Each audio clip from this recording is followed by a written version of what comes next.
अस्सलामुअलैकुम। उम्मीद करता हूँ कि आप सब खैर वाफियत होंगे। मैं सईद शफात हामी, आपका केमिस्ट्री एडुकेटर। आज हम अपना 8वां लेक्चर यहाँ पे करने जा रहे हैं और इसमें हम law of conservation of mass को जारी रखेंगे। इससे पहले हमने जाना था law of conservation of mass है mass of reactant is always equal to mass of products. चूंकि हमने आपसे कहा था कि हम इसको कॉम्पिटिटिव लेवल पर लेकर जाएंगे, उसके लिए हम क्वेश्चन जो है रोजाना प्रैक्टिस करेंगे। जितने भी क्वेश्चंस हमसे बन सकेंगे वो करेंगे, जो अक्सर नीट और जेई जैसे एग्जाम्स में पूछे जाते हैं। उन्हीं क्वेश्चंस को आज के इस सेशन में हम प्रैक्टिस करेंगे इंशाल्लाह, और कल की वीडियो में हम आपको पढ़ाएंगे लॉ ऑफ कांस्टेंट प्रोपोर्शन, जो लॉज ऑफ केमिकल कॉम्बिनेशन का दूसरा लॉ होगा। Law of conservation of mass को हम चूंकि खत्म कर चुके हैं, उसके ऊपर आज हम क्वेश्चंस करेंगे। क्वेश्चंस करने के लिए मैंने यहाँ पे 2 मॉड्यूल्स लिए। एक मैंने लिया है राइज इंस्टीट्यूट का जो श्रीनगर में है, दूसरा मैंने लिया है एडुकेटर्स बागाती कनीपुरा का। तो इन 2 मॉड्यूल से हम देखेंगे अक्सर क्वेश्चंस कौन से आते हैं ऐसे टॉपिक से और किस प्रकार के क्वेश्चंस आए हैं। उन क्वेश्चंस की लेवल हम परखेंगे और आपको बताएंगे छांट कर किस लेवल के क्वेश्चंस नीट और जेई में आ सकते हैं इस टॉपिक से। उसी को आज हम पढ़ेंगे इंशाल्लाह, इसलिए आप बने रहिए, वीडियो को अंत तक देखेंगे और शेयर भी करेंगे और बाज़ाब्ता इन चीजों को आप घर पे जाके प्रैक्टिस करेंगे बाद में। चलो शुरू करते हैं आज का पहला क्वेश्चन, जो हम ढूंढेंगे इन 2 मॉड्यूल से जो अक्सर आते रहते हैं कॉम्पिटिटिव एग्जाम्स में। तो पहले मैं जाऊंगा राइज इंस्टीट्यूट के मॉड्यूल पे, तो इससे मैं देखूंगा कि कौन से क्वेश्चंस इस टॉपिक से अक्सर यहाँ पे पूछे गए हैं और बनाए गए हैं। पहला क्वेश्चन जो बिल्कुल सरल है, बहुत सिंपल है, मैं यहाँ पे वो क्वेश्चन लिखूंगा, उसके बाद इसको सॉल्व करने की कोशिश करेंगे। तो पहला क्वेश्चन है 20 ग्राम। ऐसा ही क्वेश्चन हमने परसों भी किया था एग्जाम्पल के तौर पर, तो आज हम इसको यहाँ पे करेंगे। ऐसा ही दूसरा क्वेश्चन है 20 ग्राम ऑफ CaCO3। यह हमने परसों भी किया था जब हमने कैल्शियम कार्बोनेट की एग्जाम्पल ली थी। कोई बात नहीं, फिर से आज प्रैक्टिस होगी उसी क्वेश्चन की, और ये पहली लेवल है एक क्वेश्चन की। देखिए किस लेवल के क्वेश्चंस आते हैं। हाँ जी, 20 ग्राम ऑफ CaCO3 यानी calcium carbonate on heating give 8.8 gram of CO2, 8.8 gram of CO2 and 11.2 gram of CaO, calcium oxide, full stop. This is accordance with, हमें पूछा जाता है हमसे, this is accordance with, बताइए रिएक्शन जो है किस लॉ को फॉलो करते हैं और ये किस लॉ के अकॉर्डिंग है। दिस इज अकॉर्डिंग्स विथ, बस इतना है। 4 ऑप्शन है, law of constant proportion, law of conservation of mass, law of reciprocal proportion and none of these. ये 4 ऑप्शन है। इसका सही ऑप्शन है law of conservation of mass. आप देखिए कैसे, देखिए हमेशा याद रखना जब भी इस प्रकार का क्वेश्चन आए या इस लेवल का, उसमें आप हमेशा क्वेश्चन रिएक्टेंट और प्रोडक्ट को समझा करें या पहचाना करें। इसमें सीधे लगता है कि यहाँ पे रिएक्टेंट जो है दैट इज कैल्शियम कार्बोनेट, वो डिकम्पोज हो जाएगा और डिकम्पोजिशन के बाद वो बना के देगा 8.8 ग्राम व्हाट CO2 और बनाएगा कैल्शियम ऑक्साइड। देखिए रिएक्शन किस तरह की यहाँ पे हो रही है, बिल्कुल सिंपल रिएक्शन है, हता कि हम इसको 10th और 9th के लेवल पे भी पढ़ाते हैं। बहुत सिंपल रिएक्शन है। इट इज CaCO3 जिसको हम लाइमस्टोन भी कहते हैं। This is calcium carbonate. It simply decomposes when it is heated and it gives what CO2 and CaO. पहले हमें देखना होता है कि ये रिएक्शन बैलेंस्ड है या नहीं। लॉ ऑफ कंजर्वेशन ऑफ मास के लिए हमेशा आप हर रिएक्शन को बैलेंस्ड में ही लेंगे, क्योंकि ये रिएक्शन ऑलरेडी बैलेंस्ड है, इसको बैलेंस करने की कोई जरूरत ही नहीं है। अब देखिए डेटा क्या दे के है, ये कह रहा है कैल्शियम कार्बोनेट जो है वो 20 ग्राम का है, मतलब यहाँ पे 20 ग्राम हमारे पास रिएक्टेंट है and that is in the form of calcium carbonate. अब ये डिकम्पोज हो जाएगा, हीट इसको करेंगे और हीट करने के बाद डिकम्पोजिशन के बाद जब रिएक्शन होगी दैट्स कॉल्ड थर्मल डिकम्पोजिशन। यहाँ पे CO2 और CaO 2 नए प्रोडक्ट्स बनेंगे। अब उस CO2 का मास जो है दैट इज 8.8 ग्राम और CO का जो मास है that is 11.2 gram. Law of conservation of mass कहता है mass of reactants must be equal to mass of product. हमारे पास मास ऑफ रिएक्टेंट टोटल कितना है 20 ग्राम, वो भी 20 ही आना चाहिए, तब हम कहेंगे law of conservation of mass is being followed for this reaction. अब हम उसको हम यहां पे ऐड करेंगे और देखेंगे, चेक करेंगे 8.8 11.2 इट इज 8.8 11.2 10 9 लगे 10 सॉरी 10 1 लगे 2 तो ये भी निकल रहा है यहाँ पे 20.0 यानी कि 20 gram. Obviously this follows law of conservation of mass. तो यहाँ पे जो सही ऑप्शन है वो law of conservation of mass का ही है, क्योंकि इस रिएक्शन में हम देख रहे हैं अच्छी तरीके से किस तरह से यहाँ पे मास ऑफ रिएक्टेंट इक्वल है मास ऑफ प्रोडक्ट के। उम्मीद करता हूं ये क्वेश्चन आपको समझ में आया होगा। ऐसे ही लेवल के क्वेश्चन अगर आएंगे आपको हमेशा पहले उसमें रिएक्टेंट और प्रोडक्ट्स पहचानने होते हैं। पहचानने के बाद आप देखेंगे कि मास किसका दिया हुआ है। अगर रिएक्टेंट का आधा दिया है, प्रोडक्ट का आधा, फिर आप उनको कंपेयर करेंगे ताकि ये बराबर दोनों साइड्स में आए और ये इक्वलाइज हो जाए। चलिए अब दूसरा क्वेश्चन हम यहां पे करते हैं और दूसरा क्वेश्चन भी हम इसी से देखेंगे, इसी मॉड्यूल से। Next question is like this.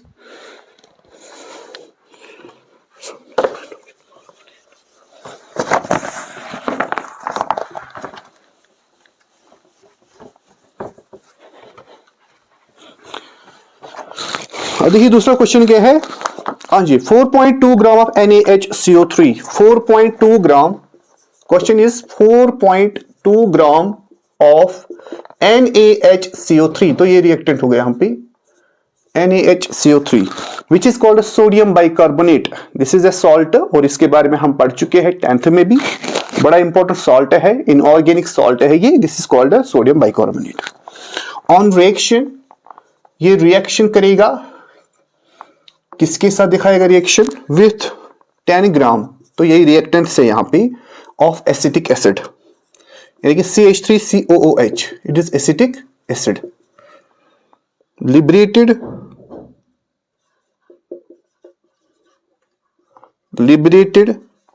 2.2 gram of CO2 gas.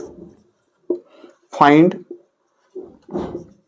the mass of residue left। हाँ जी, तो क्वेश्चन में क्या पूछा गया है कि जो सोडियम कार्बोनेट है यानी कि बाइकार्बोनेट, ये रिएक्ट कर रहा है 10 ग्राम एसिटिक एसिड के साथ और बना रहा है 2.2 ग्राम CO2 गैस। हमें बताइए बाकी जो प्रोडक्ट बनेगा उनका मास क्या होगा। बहुत सिंपल है इसका जवाब। देखिए करना क्या आपको, पहले आप रिएक्शन लिखेंगे। रिएक्शन हो रही है NaH सोडियम बाइकार्बोनेट के बीच में और किसके बीच में हो रही है? एसिटिक एसिड, जिसकी फॉर्मूला होती है CH3COOH। हम समझते हैं इस चीज को, जानते भी है। जब ये रिएक्ट करेंगे आपस में तो क्या होगा? नए प्रोडक्ट्स बनेंगे। पहला बनेगा CH3COONA। This is called sodium acetate. आप लिख भी सकते हैं इसको यहां पे, this is sodium acetate. Plus बनेगा यहां पे H2O वाटर और बनेगा यहां पे CO2 गैस। तो 3 प्रोडक्ट्स यहां पे बनेंगे जब 2 सब्सटेंस आपस में रिएक्ट करेंगे। कौन कौन सा? Acetic acid and sodium bicarbonate. अब सोडियम बाइकार्बोनेट का मास जो है that is given, that is 4.2 gram. Acetic acid का भी मास देके है तकरीबन, हाँ, दैट इज 10 ग्राम। अब प्रोडक्ट में एक ही का मास देके है, दैट इज CO2 का कितना है? दैट इज 2.2 ग्राम। वहां पे बचते हैं फिर सोडियम एसिटेट और बचता है वाटर। अब हमसे पूछा जाता है इन दो का मास क्या होगा, या और भी एक्सेस प्रोडक्ट बनेंगे उनका मास क्या होगा टोटल में जो बचेगा। तो इन दो का या बाकियों का जो मास बचेगा वो बचेगा सिंपली इसको माइनस करके। पहले हम देखेंगे रिएक्टेंट में कितना मास है टोटल इट इज 4.2 प्लस 10। तो इसको ऐड करेंगे हम, इट बिकम्स 4.2, ये बनेगा सिंपली 14.2 ग्राम। मतलब जो हमारे लेफ्ट साइड में रिएक्टेंट का जो मास है वो है टोटल में 14.2। समझेगा इस चीज को, इट इज टोटल 14.2 ग्राम। वहां से भी इतना ही आना चाहिए, लेकिन वहां से दे के है सिर्फ 2.2। कॉमन सेंस है, अगर यहां से टोटल में 40.2 है, वहां से भी आनी चाहिए 14.2, लेकिन वहां से 2.2 ही दे के है। हमें बताइए इसको काटेंगे 2.2 कितना बचेगा? सिंपल है, मतलब वो जो वैल्यू है 2.2 वो माइनस करेंगे इस वैल्यू को, वो जो बचेगा वो होगा बाकियों का मास। तो ये आएगा 14.2 subtract by 2.2, it becomes simply it becomes 12.0, यानी कि जो यहां पे बचेगा दैट्स 12 ग्राम। तो यहां पे जो 12 ग्राम है वो आंसर है इसका। अब 12 और 2.2 को फिर से जोड़ेंगे, ये भी बनेगा वापस 14.2। मतलब यहां पे law of conservation of mass follow हो रहा है। तो ये है क्वेश्चन का जवाब। बहुत सिंपल है। ऐसे क्वेश्चन आएंगे तो पहले आप रिएक्शन को पढ़िएगा अच्छे से, रिएक्टेंट्स और प्रोडक्ट्स को अच्छे से आप पहले समझेंगे, उनको पहचानेंगे, पहचान कर उनको एक रिएक्शन में आप एक्सप्रेस करेंगे और रिएक्शन के बाद अपने आप वो वैल्यूज देंगे कि कितने ग्राम किस रिएक्टेंट का या प्रोडक्ट का देके है। बाद में आप उनको कंपेयर करिए reactant side versus what product side, वो दोनों इक्वल आने चाहिए और हम कहेंगे कि law of conservation of mass follow हो गया। ये था दूसरा क्वेश्चन। फिलहाल इससे इतने ही 2 क्वेश्चन ही पूछे गए हैं। खोलेंगे एडुकेटर्स का मॉड्यूल और उसमें देखेंगे उस मॉड्यूल में ऐसे कौन से या किस प्रकार के क्वेश्चन पूछे गए हैं। उसके लिए मैं इस मॉड्यूल को पहले खोलूंगा और देखूंगा किस प्रकार के क्वेश्चन यहाँ पे पूछे गए हैं। Law of constant, law of constant भी हमने नहीं पढ़ा है, तो इसके बाद लॉ ऑफ कंजर्वेशन ऑफ मास, फिर से ऐसा ही कुछ क्वेश्चन है, ये भी प्रैक्टिस करेंगे ताकि प्रैक्टिस से ही जो है एक्यूरेसी बढ़ती है और परफेक्शन आ जाती है और इंसान का होल्ड अच्छा बन जाता है फिर उस टॉपिक या कॉन्सेप्ट पर। चलिए प्रैक्टिस करते हैं। और एक क्वेश्चन, बहुत सिंपल क्वेश्चन है, ये भी बिल्कुल इसी तरह का है जैसा मैंने आपको यहाँ पे दिखाया था। तो तीसरा क्वेश्चन अब हम यहाँ पे प्रैक्टिस करने जा रहे हैं। इसके लिए आप बने रहे और वीडियो को देखते रहिए और साथ साथ में इस चीज को आप कॉपी भी करना या वीडियो को पॉज करके फिर इसको कॉपी कर लेना, क्योंकि ये बहुत इंपॉर्टेंट क्वेश्चन है।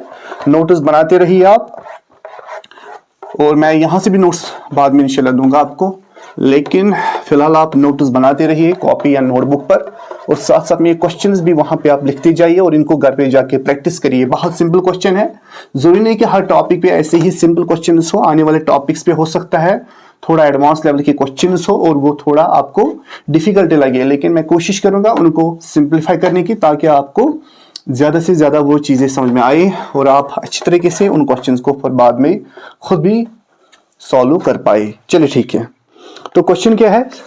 क्वेश्चन नंबर 3 है हमारे लिए, this is the third question.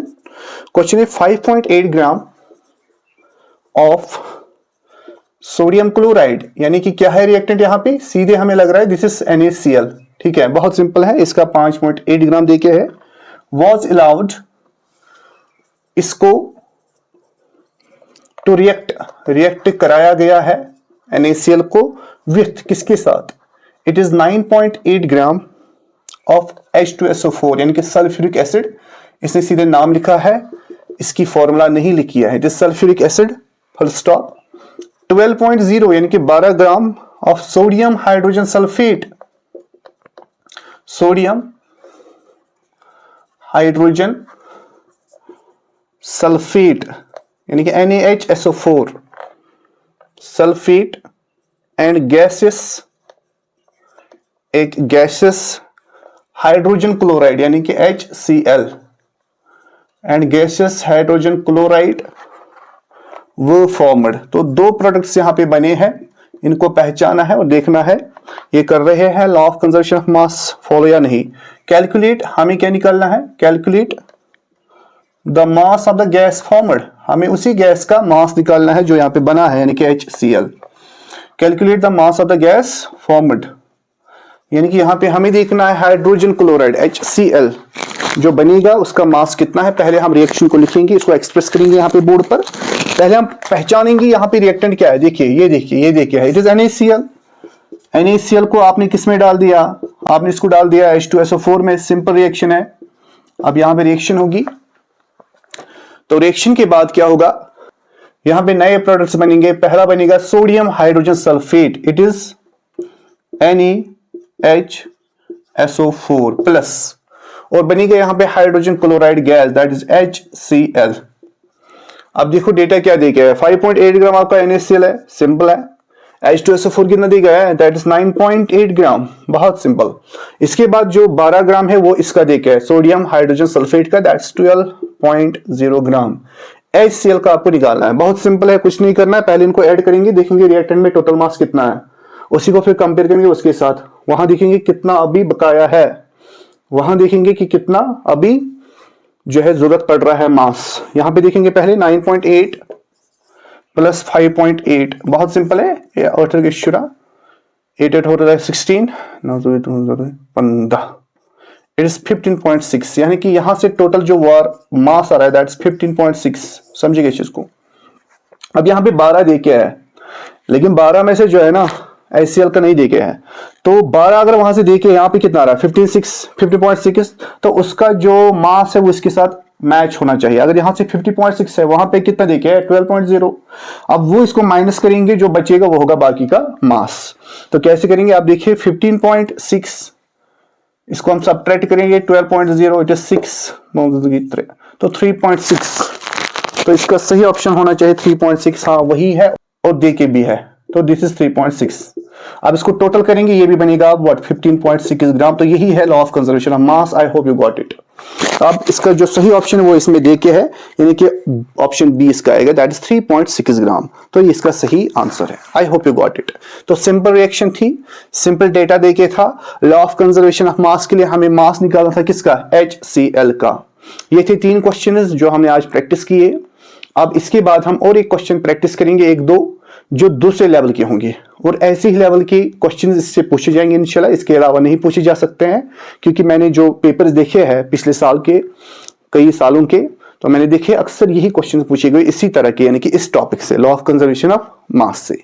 अब देखिए दूसरी लेवल क्या होगी क्वेश्चन की, वो हम देखते हैं।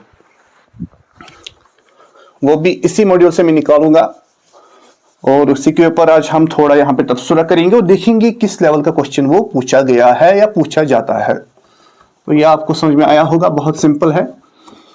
इसको आप कॉपी भी कर सकते हो, अगर नहीं किया होगा तो वीडियो को पॉज करके मेहरबानी करके इसको कॉपी करिए। चलिए देखिए, अब और एक है हमारे पास क्वेश्चन जो बिल्कुल अलग लेवल का होगा, लेकिन होगा बहुत सिंपल, वो भी आप कर सकते हैं। एक मिनट, ये है, चलिए ठीक है। हाँ जी, इससे पहले मैं आपको बता दूं, कल मैंने आपसे कहा law of conservation of mass का यही यूज है कि ये हमें हेल्प करते हैं रिएक्शंस को बैलेंस करने में, क्योंकि जब तक ना रिएक्शन बैलेंस होगी तब तक वो law of conservation of mass को फॉलो नहीं करेगी, याद रखिए। तो जब भी आप law of conservation of mass को पढ़ेंगे तो पहले रिएक्शन बैलेंस्ड होनी चाहिए। तो सबसे बड़ा एप्लीकेशन इसका यही है, it is used to balance the chemical equations, वही होता है law of conservation of mass. अब देखिए क्वेश्चन क्या देखे है, बहुत सिंपल है। क्वेश्चन है which of the following equations, ये दूसरे लेवल है क्वेश्चन की, विच न्यूमेरिकल टाइप नहीं है ये, सिंपल इसमें रिएक्शन को बैलेंस देखना है, अगर होगी तो वही law of conservation of mass को फॉलो कर रही होगी। Which are the following equations, दिए गए इक्वेशंस में which are the following equations do not, sorry does not obey, OBEY, obey law of conservation of mass, law of conservation of mass. हमें बताइए दिए गए ऑप्शंस में कौन सी ऑप्शन जो है law of conservation of mass को follow नहीं कर रहा है या ओबे नहीं कर रहा है। देखिए ऑप्शंस क्या है इसके, बहुत सिंपल है, आप खुद भी कर सकते हैं इसको, और ऐसे क्वेश्चंस पूछे भी जाते हैं कॉम्पिटिटिव लेवल पे या कॉम्पिटिटिव एग्जाम्स में, और पूछे भी गए हैं।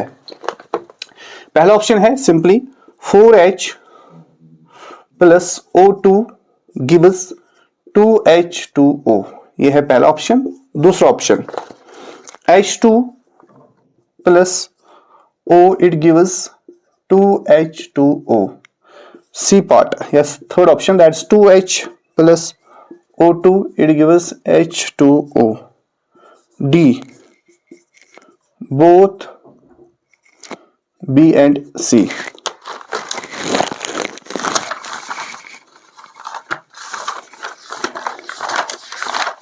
चलिए अब हम इसका जवाब ढूंढते हैं, बहुत सिंपल क्वेश्चन है। पहला देखते हैं, 4 हाइड्रोजन यहां से, 4 यहां से, 2 ऑक्सीजन 2, तो ये करेगा law of conservation of follow, conservation of mass follow.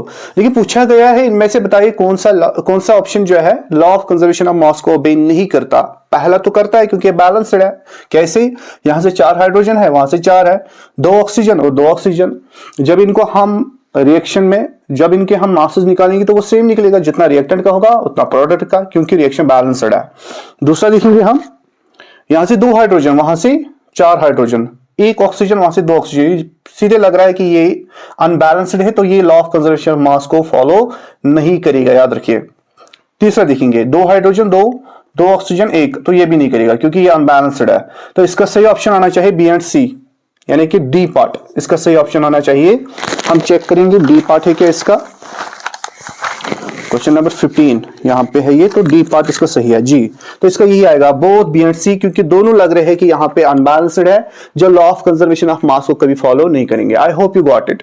तो ये दूसरे लेवल के क्वेश्चन है, उम्मीद करता हूँ कि आपके समझ में आया होगा। इससे पहले जो क्वेश्चन हमने किए वो एक लेवल के थे, मतलब न्यूमेरिकल टाइप। ये न्यूमेरिकल टाइप नहीं है, इसमें बस चेक करना है आपको इक्वेशन कौन से बैलेंस्ड है, तो भी तो वो law of conservation of mass को फॉलो करिए, क्योंकि हम पढ़ चुके हैं law of conservation of mass का पहला एप्लीकेशन ही है, इट हेल्प्स या is used to balance the chemical equation. अगर अनबैलेंस्ड होगी तो उसको बैलेंस किया जाता है इसी लॉ की हेल्प से। I hope you got it. उम्मीद करता हूं कि आपको आया होगा, और इसके ऊपर कोई भी क्वेश्चन आएगा उम्मीद करता हूं कि आप वो अच्छे से कर पाएंगे इंशाल्लाह किसी भी एग्जामिनेशन में। कल हम बात करेंगे आप लॉ ऑफ कांस्टेंट प्रोपोर्शन की, और उसके ऊपर जितने भी क्वेश्चन आए होंगे या आते भी है उसको भी प्रैक्टिस करेंगे। और उसके लिए आप बने रहिए हमारे साथ, और वीडियो को रोजाना आप देखा करिए। हमारे यूट्यूब चैनल का नाम है ग्रेविटी माइंड्स, वहां पे मैं रोजाना ये वीडियो चलाता रहता हूं, और आप वहां पे जाइए, विजिट करिए, सब्सक्राइब करिए, और हमेशा इन वीडियोस का भरपूर फायदा उठाइए, क्योंकि हम यहाँ पे बहुत मेहनत करने वाले हैं आपके लिए, और कर भी रहे हैं, ताकि ये कॉन्सेप्ट्स आपके लिए बहुत इजी हो जाए और आप आसानी से कल केमिस्ट्री को मुकम्मल करिए और आसानी से केमिस्ट्री के पेपर को सॉल्व कर पाए। शुक्रिया।